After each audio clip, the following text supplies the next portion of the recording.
يا صاحبي، بهالطريق اللي اسمه الحياة رح تكتشف إنه أغلب المشوار اللي عم تمشيه رح تمشي لحالك.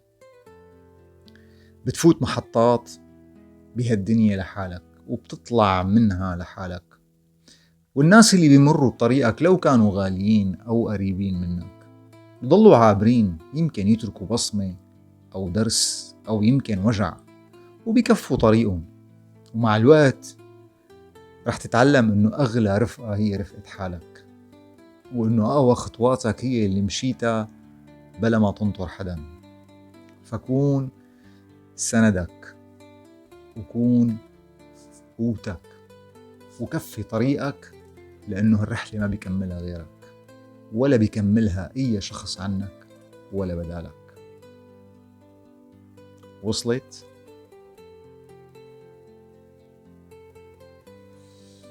ودمتم.